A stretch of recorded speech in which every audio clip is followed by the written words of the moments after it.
Hello everyone, my name is Victoria Saward Reid and I'm presenting the paper And the Walls Kept Tumbling Down, Pompeii and Tourism. This paper will seek to evaluate the effects that tourism is having on the archaeological park of Pompeii and the shift in priorities and measures being taken against those effects. Pompeii is one of the most famous archaeological sites in the world, and with fame comes visitors and complex issues. The effect that this level of tourism has on heritage sites is a complicated relationship. The balance and risk between having enough visitors to sustain funding and interest and not compromising the integrity of any given site is a difficult one to strike. This is not to say that conservation and protection at sites is at odds with the visitor experience, but attention is needed, especially to unique sites, to ensure their longevity. Pompeii is incredibly important and unique in its international historical value. The amount we can learn from this site through archaeological evidence is essential to our understanding of the past. Its high historic value also puts a premium on its importance to visitors. This paper will evaluate the effects that high tourist numbers can have on archaeological sites, with considerations for conservation and planning for protection in the future. Pompeii is a popular case study for many different topics. For this conversation, it is an acute example of the physical effects that high footfall has, as well as the preventative measures and continued archaeological work that takes place there. It will also look at how this balance between tourists and archaeology is reflected in the ownership and management of the site. As UNESCO World Heritage Site, the site listing refers to Pompeii, Herculaneum, and Torre Annunziata. However, for the purposes of this paper and to highlight specific interventions, we will just be focusing on the archaeological park of Pompeii.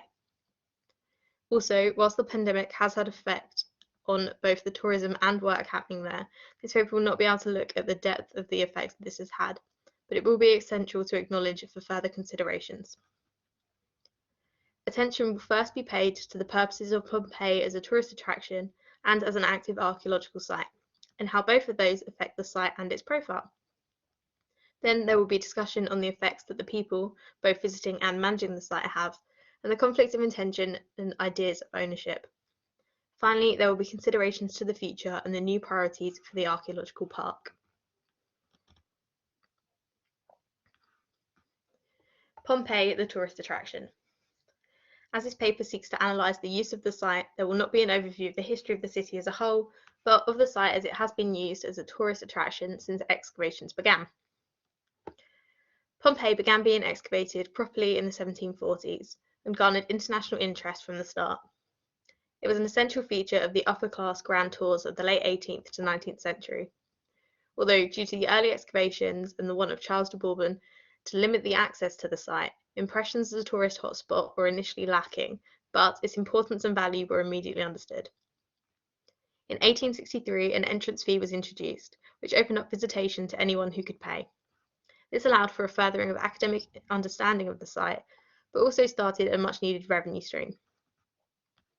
By the early 20th century, the site had become part of a larger tour which involved a trip up the volcano and a visit to Herculaneum for both international and local visitors, thus seeing the start of Pompeii as a popular attraction.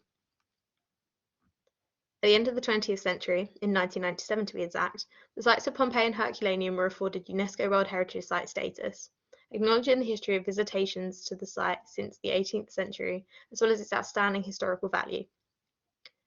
The implications of what this means for the site will be discussed later on in the paper, but for now, it means that visitor numbers and impact have had to have been monitored more closely. The Archaeological Park of Pompeii has been reporting on its visitor numbers since 2000. Per annum, there have not been less than 2 million visitors since then, excluding the years in the pandemic, with a peak in 2019 of 3.8 million visits across the year. The progression to these numbers has been gradual, with the number of those visiting in the summer months increasing more significantly.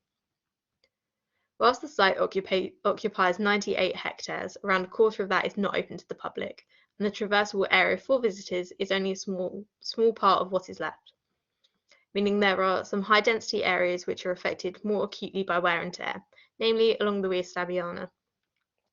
At the moment, many of the buildings and small alleyways have been shut due to the pandemic, and opening hours and access more generally has been restricted. There are, of course, normally rules and regulations in place to limit the amount of damage and disturbance caused by visitors, as well as a limit to the number of visitors inside the site at any given time, which is set at 15,000 people. The regulations, whilst being site-specific, are very reminiscent of the traditional regulations for an indoors heritage space or museum. Any repercussions for breaking these rules in a minor way are not overly strict, but it is perhaps these smaller breaking of rules, such as touching the frescoes or stepping on walls and ruins, that have a greater effect over time. Despite these regulations, the guards, and video surveillance to try and inhibit the amount of damage done, UNESCO has still flagged impacts of tourism, visitor, and recreation as an important factor affecting the property at every review since 2013. With the increase in tourist numbers, Pompeii does not look to be getting any less popular. The effects of visitor curiosity and these minor infringements are likely to increase, and further measures will need to be taken to ease the harm that could be done to the integrity of the archaeological park. Pompeii, the archaeological site. Both Pompeii and Herculaneum are some of the most unique and well-preserved archaeological sites from the ancient world. The insight they gave to the daily lives of Romans in the 1st century is unparalleled. Even after 250 years of excavations, new discoveries and finds are being made each year. For the purposes of this paper, conservation and preventative measures will be included under the larger archaeological activities bracket in order to evaluate the work continuing to take place on site. This continued work and discoveries regularly make headlines in international news, with TV shows being released to update the interpretations any new finds can offer. Throughout the pandemic, the use of technologies such as drones and 3D imaging have been used to not only showcase the areas currently unopened to the public, but also to better understand the damage and state of the site more broadly. The last decade has proven that the site still has so much more to offer. The finds which have come from the excavations from Reggio 5 in particular have provided an insight like no other into the last moments of the people of Pompeii. With precious personal items stashed away and a horse in military harnesses in its stables being amongst the miraculous finds. As much of Reggio 5 is unopened to the public and has remained unexcavated until the parts of debris started to fall apart, the finds and state of the remains have been relatively well preserved. Whilst these new finds are historically important, they also create a lot of attention internationally. This high level of reporting and sensationalization can have a knock-on effect to the visitor numbers. Whilst the link between the finds reporting and visitor numbers is unknown, the increase in visitor numbers in 2019 could have been encouraged by the good news of the finds in 2018. As well as the large-scale excavation in Reggio 5, work through the Great Pompeii project has seen mass conservation efforts being made to help some of the worst affected domain and preserve the art and structures which have been damaged by the geographical and human factors. It was part of a 5-year plan which started in 2013 and saw essential conservation works taking place on 15 of the worst affected domain in the regions open to members of the public, as well as bettering the access routes and drainage of some areas. This work was heavily reactionary and was the first large-scale project to demonstrate a new commitment towards prioritising protection of high-traffic buildings, visitor access and prevention more widely. The Great Pompeii project aimed to cover many of the concerns raised by UNESCO, and the objectives it set out were all completed, showing a new dedication towards conservation. This project was internationally collaborative and secured funding from the European Union, as it was deemed to be significantly important to the improvement of the condition of a unique heritage site. The international importance placed on the site and on the conservation efforts show a change in prioritisation and even an admittance to the damages caused by high tourist numbers and previous excavation attempts, a priority which is shared by UNESCO and the Archaeological Park of Pompeii. People at Pompeii. As aforementioned, Pompeii is a registered World Heritage Site, which holds the site up to certain standards, as well as offering it an international network and collaboration opportunities.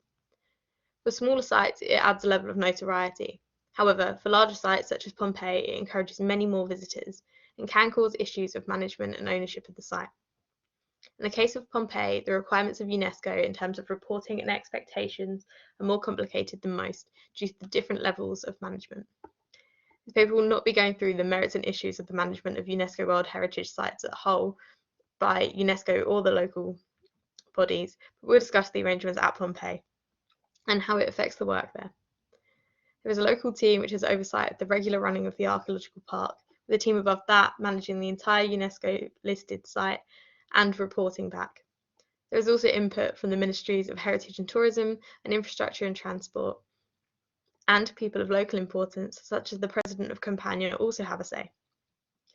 Each of these layers of input has different concerns. Those who are managing the site on a daily basis are more acutely aware of the direct effect that tourism is having on the site and the conservation efforts needed. However, until it was flagged as a major issue by UNESCO and the site was then threatened to be put on the list of World Heritage in Danger, there had been little top-level drive for large-scale conservation works. The Great Pompeii project saw the start of a collaborative effort to change that prioritisation and also the coming together of all interested parties in a unified way forward. The balance between the wants and needs of UNESCO, the local management of the park and its visitors is incredibly fine, and the understanding of how they work together is starting to be better understood. This is not a unique problem to Pompeii, and many other sites work to not only maintain the conservation of the site, but to also meet the requirements of a World Heritage Site status. These wants and needs are often more theoretical, and the issues of ownership and usage become more convoluted. Visitors may feel a certain sense of ownership of the site because of a connection to the history. Local visitors will have a different connection than international visitors and may treat the site slightly differently, although this is not something which can be tracked easily, but would be a fascinating study of visitor intentions. The way different visitors traverse the site means there will be varying levels of consciousness to the effects each individual is having.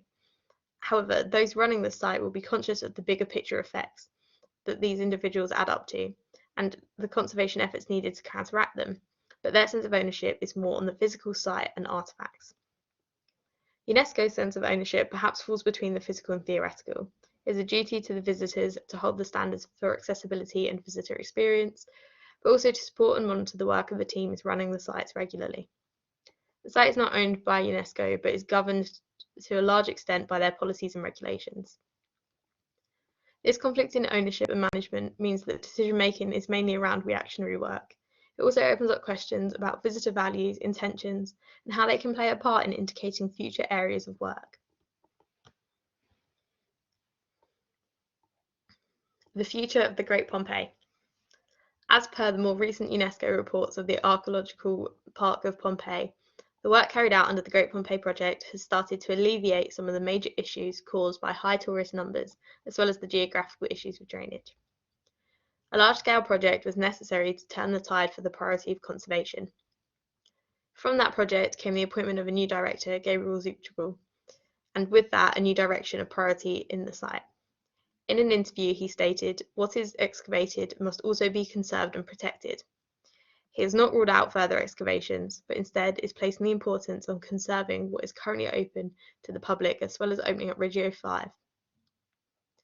Whilst this is not an immediate fix and the conservation and protection efforts to the site will be long running, the change in driver suggests that maintenance of the site will be at the heart of operations. This shift is working alongside the changes to visitor accessibility and experience as well. For example, the Pompeii for All itinerary, which also came from the Great Pompeii project, has created an inclusive and fully accessible route through Pompeii, including some of the most significant buildings. This, to an extent, can control some of the visitor footfall to this route through the city, thus hopefully limiting the damage to some of the more fragile structures off of the main path. It's also proved that creating accessible heritage sites is not necessarily to the detriment of the site, but can be done in a way to enhance the visitor experience whilst protecting the integrity of the site. As previously mentioned, during the pandemic, the further use of technology has been used to enhance the conservation and understanding of some areas, specifically Regio 5.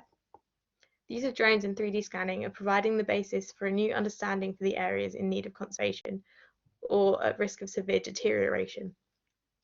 Alongside this, the introduction of Spot the Robot Dog has seen the merging of new and sophisticated technology with the physical surveying of the city. This new approach seeks to not only survey the areas which are in need of immediate conservation care and hopefully give a deeper understanding on the structural integrity of some buildings, but also shed a light on old excavation tunnels and drains which may have been dug illegally or have been filled in. This allows for work to safely continue around visitors and hopefully can be used to help inform the understanding of historical excavations and conservation attempts. Seeing how the change in focus to conservation, preservation and accessibility works as visitor numbers start to increase again after the pandemic will be something worth monitoring.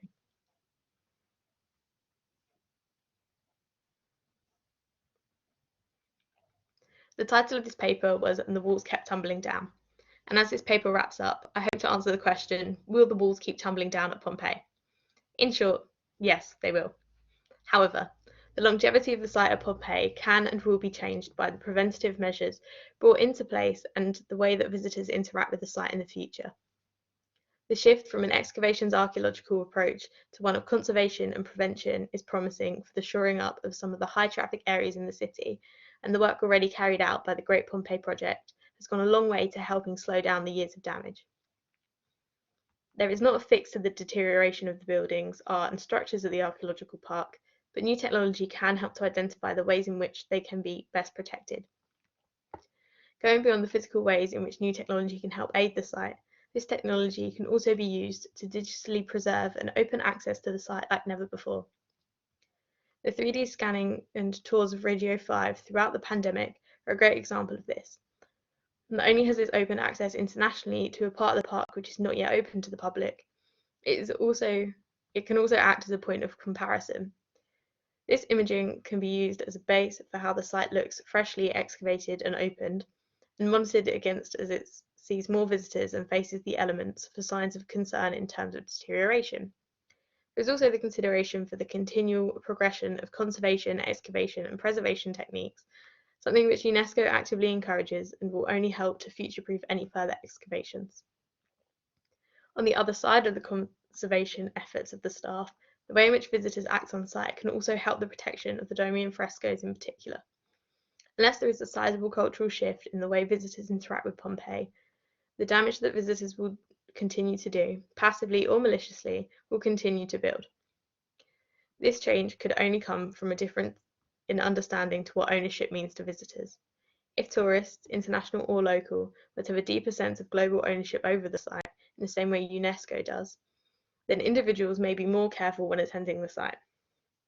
This is not to suggest that there is a need to create a personal connection with every visitor, but that beyond the potentially intimidating historic setting, the site is still accessible, relatable, and worth protecting. Of course, the numbers of visitors per annum is still an issue. The sheer amount of traffic and limited amount of space will naturally cause more wear and tear in the main part of the city, regardless of visitor intentions. So, whilst the walls of Pompeii will continue to tumble down due to tourism, there is so much that can be done to help slow this deterioration. The change in prioritisation to conservation over excavation, the use of new technology, and improvements made to accessibility and traversability of the site are amongst those new initiatives which are helping to shore the walls back up again. Thank you so much for listening. I hope to see you at the discussion panel next week. If you have any questions in the meantime, please feel free to email me. Again, thank you for listening.